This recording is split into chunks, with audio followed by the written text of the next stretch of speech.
یا بعد از اون یا صبح تا شب ممکنه بگیرن قبل از غذا وقتی که زندگی ناامید میشه هر وقت امیدواری در دلشون بمیره امید خیلی زندگی آدم ها ازش. هستن که هنوز دارن آفرین، میدونن آفرین. میرن ولی مردن. آفرین خیلی خوبه. خوشحالم از اینکه این صحبت رو میشنوم، چون به هر حال اینجا اکثریت افرادی که نشستین کسایی هستین که یا ممکنه بازنشسته باشین یا ممکنه که حالا به هر حال یه بیزنسایی داشته باشین که توی حدی داره اکتیوه و براتون کار میکنه.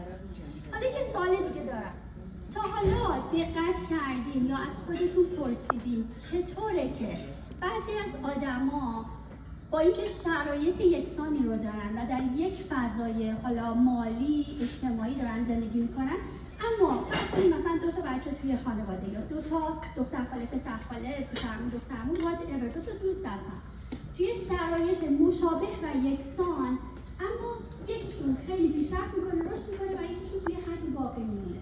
تا حالا براتون مونده که چرا این اتفاق میفته؟ به نظرتون چرا؟ وراثت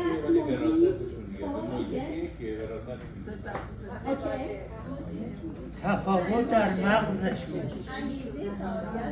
اوکی. خیلی عالی، فوق‌العاده. چیزایی که همتون میگید خیلی درسته. اما اگه بخوایم یه خورده واقعی‌تر به این قضیه نگاه کنیم، ماها معمولاً هر اون چه که در اطرافمون اتفاق میفته رو در بیرون از خودمون نگاه میکنیم. یعنی میبینیم ارثمون چقدره، وضعیت حقوق و مالیمون چقدره، شرکتمون چجوری درست میکنه، خانواده چه تأثیری در ما داره، اجتماع چه تأثیری در ما داره و دور و برمون چی میگذره. یعنی دنبال تمام مشکلات در خارج از خودمون هستیم، در حالی که اگه بخوایم واقعی نگاه کنیم همه این مشکلات به درون خودمون برمیگرده، به درون خودمون، به فلسفه زندگیمون و به اون چه که به عنوان طرز فکر و ایده در ذهن ما جا گرفته. میتونیم اینجوری بگیم درسته که ما تو مثال هایی که بخوایم از اجتماع بزنیم، از بیرون بزنیم، بگیم یک گیاه توی خاکی رشد میکنه توی یک خاک دیگه رشد نمیکنه، اونا دست خودشون نیست. یعنی یه سری چیزا وجودی و آفرینش ما رو در خودمون داره که ما با اونا بزرگ به دنیا میایم، در طول حیاتمون زندگی میکنیم و بعدم خب میگذره از ما. اونا رو نمیشه مقایسه کرد. اما اون چیزی که به ما و به درون ما برمیگرده اون چیزیه که ما رو میسازه. توی انگلیسی یه لغتی هست به نام یه کلمه‌ای هستش به اسم میدیا نه خودم هم چون تازه یاد گرفتم برام خیلی جالبه. میدیاگریتی یعنی به خاطر همین انتخاب کردم در موردش امروز صحبت کنم، چون خودم هم تازه باش برخورد کردم و بعد دیدم چقدر فلسفه قشنگه. میدیاگریتی یعنی که شما در یه حد متوسطی هستید که حدش خیلی هم خوبه ها، خیلی هم امن و راحته و دوستش داریم و تو اون حد باقی میمونید، شما رو در اون حد نگه میداره. حالا کسایی که توی این حد میانگین و وسط هستن نه آدمای تنبلی هستن، نه آدمایی هستن که بگیم خب هیچ کاری انجام نمیدن یا بی‌فکرن، نه هیچ کدوم از اینا نیست. اما این میدیاکریتی در واقع خطرناکترین منطقه‌ایه که هر انسانی میتونه در طول زندگیش باش برخورد کنه. یعنی چی؟ یعنی منطقه‌ای که اگه ما بخیم براتون ازتون پرسیدم آدم‌ها کی میمیرن با جسارت و معذرت خواهی از طب پزشکی، اما آدم‌ها در این نقطه میدیاگریتی میمیرن، در نقطه‌ای که عقلشون بهشون میگه کافیه، منطقشون بهشون میگه کافیه، من الان خوبم، درستم، همه چی داره به خوبی پیش میره و نیازی نیست حرکتی کنیم. اینجا منطقه مرگ آدم هاست، جایی که من میگم که خب من دیگه کافیه، دیگه رشدی ندارم، دیگه چیزی لازم نیست یاد بگیرم، دیگه همه چی اوکیه، با همه چی اوکیم، همه چی برای من کافیه. این کافیه در واقع ما رو تو اون منطقه نگه داره، یه منطقه امنی برای ما ایجاد میکنه که میگیم از نظر مالی، از نظر علمی، از نظر دانش، از نظر کاری، از نظر درآمد دیگه من امنم، دیگه میخوام چیکار کنم.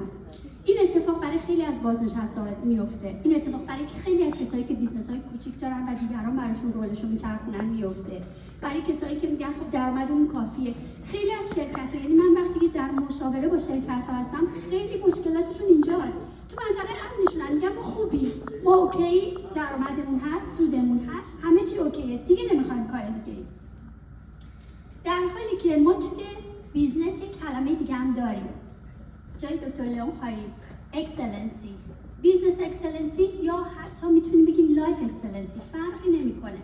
چون من خودم حالا به امید خدا کتابم در بیاد، تو این کتاب دارم توضیح میدم که وقتی ما در مورد اکسلنسی صحبت میکنیم فقط بیزنس اکسلنسی نیست، یعنی قرار نیست ما فقط بیزنسمون به این منطقه بالا برسیم. اون فردی که قراره بیزنسش رو ارتقا بده و به اون بالا برسونه کسیه که خودش هم در زندگی شخصیش این اکسلنسی رو باید تجربه بکنه. یعنی اگه من ندونم رنگ مثلا سبز چه رنگیه، چه طیف سبزهایی دارم، بعد در انتخاب رنگ سبز دچار مشکل میشم. این هم همینه. تو بیزنس اکسلنسی در واقع یک طیف رفتاریه، یک طیف زندگی، یک طیف حرکات روزمره دائمی آگاهانه است. حالا اینجا میخوام دوباره برگردم به نکته‌ای که من همیشه در موردش صحبت میکنم و شما یادتون نبوده امروز، کم یادتون بود یعنی، و من یه ذره ناامید شدم تو این جریان، به خودم ناامید شدم. بحث لین منیجمنت و جریان کایزنه. برنامه کایزن، تئوری، فلسفه فکری کایزن، فلسفه تئوری لین منیجمنت، اونجایی که میگه بیاین بهبود مستمر روزانه داشته باشین، اما این بهبود حتی اگه 1% تغییر در زندگی شماست، 1% در آوردنتون، 1% در خرج کردنتون، 1% در ورزش کردنتون، 1% در غذای سالم خوردنتون، 1% در شاد بودنتون، هر چی، هر کسی به سبک و لایف استایل زندگی خودش، اون 1% اون تغییر کوچیک و تداوم دائم رو میاره تو زندگیش. یعنی از میدیاکریتی حرکت میکنه میاد به سمت اکسلنسی.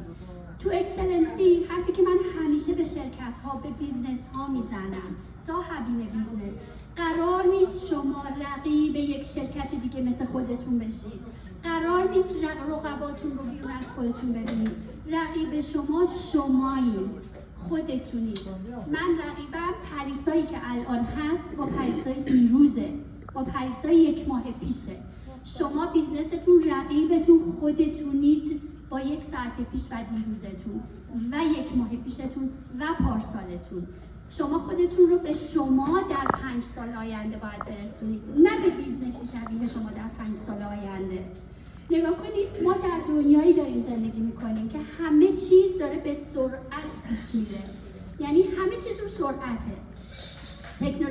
تکنولوژی رو سرعته، مدیکال پزشکی دریافتاشون رو سرعته، اگریکالچر، فود کمپانیا، کازمتیک استوری فیلدا، هر چیزی رو سرعت داره میچرخه. ما قرار نیست خودمون به دست سرعت بسپریم. چرا؟ ما به سرعت باید یاد بگیریم. مخصوصا ما، همه ماهایی که تو اینجا نشستیم، خیلی سریع‌تر باید آپدیت بشیم با تکنولوژی جدید، با تغییرات الان در جامعه. اما تغییرات ما لازم نیست که ما بریم به قول معروف، من همیشه میگم ما قرار نیست موشک هوا بکنیم. ما قراره یک کار کوچیک انجام بدیم ولی دائم، مداوم، هر روز. این یعنی کایزن، این یعنی لین منیجمنت. و این واقعا حرفیه که من همیشه به همه شرکت‌ها وقتی باشون صحبت می‌کنیم میگم خودتون رو به کوران، حالا ما تو بیزنس بهش میگیم اقیانوس قرمز، تو کوران و تلاطم این اقیانوس قرمز نندازین دنبال رقبا برید. بیاین ببینید شما چطور میتونید 1% تغییر کنید، 1% حرکت جدید کنید، 1% رشد آگاهانه داشته باشید و اون 1% در طول سال کلی شما رو جلو میندازه. کسایی که تو این جریان میدیاکریتی در واقع حبس میشن، میمونن، کسایی هستن که ذهنشون بهشون میگه برو جلو، عقلشون میگه برو جلو، ولی ترسشون میگه نه صبر کن، همین جایی که هستی خوبه، نرو جلو. و این باعث میشه که آدم‌ها اون شجاعتشون کم بشه، شجاعتی که میتونن بهتر بشن. بازنشسته ها شجاعتشون در اینه که از اون تایمشون بهتر استفاده کنن، از همون پولی که براشون هست یا کم زیاد اصلا مهم نیست، اون رو به نحو دلشادی و نیکبودیشون استفاده کنن. من همیشه یه جمله هست میگم خوبه که همه ما آدم‌ها فعالیت هامون رو طوری انجام بدیم که برای خودمون، دیگران و جهان هستی موثر باشیم و اون اثر بخشیمون رو در واقع زندگی کنیم. ما قرار نیست فقط موفق باشیم، قرار نیست فقط خوشبخت باشیم، فقط قرار نیست سالم باشیم. بلکه قراره اثر بخش باشیم. حالا هر کس در فعالیت‌های حیطه کاری خودش، در فیلد خودش میتونه اثر بخش باشه. هنرمندان اثر خودشونو دارن، پزشکان اثر خودشونو دارن، بیزنس ها اثر خودشونو دارن، خانواده ها و دوستی ها اثر خودشونو دارن. بنابراین یادتون نره این میدیاکریتی نقطه عطف و خطرناک مرگ همه ما انسان ها میتونه باشه، در حالی که زنده ایم اما عملا میمیریم. یادتون باشه برای خودتون، دیگران و جهان هستی مؤثر باشید. مرسی.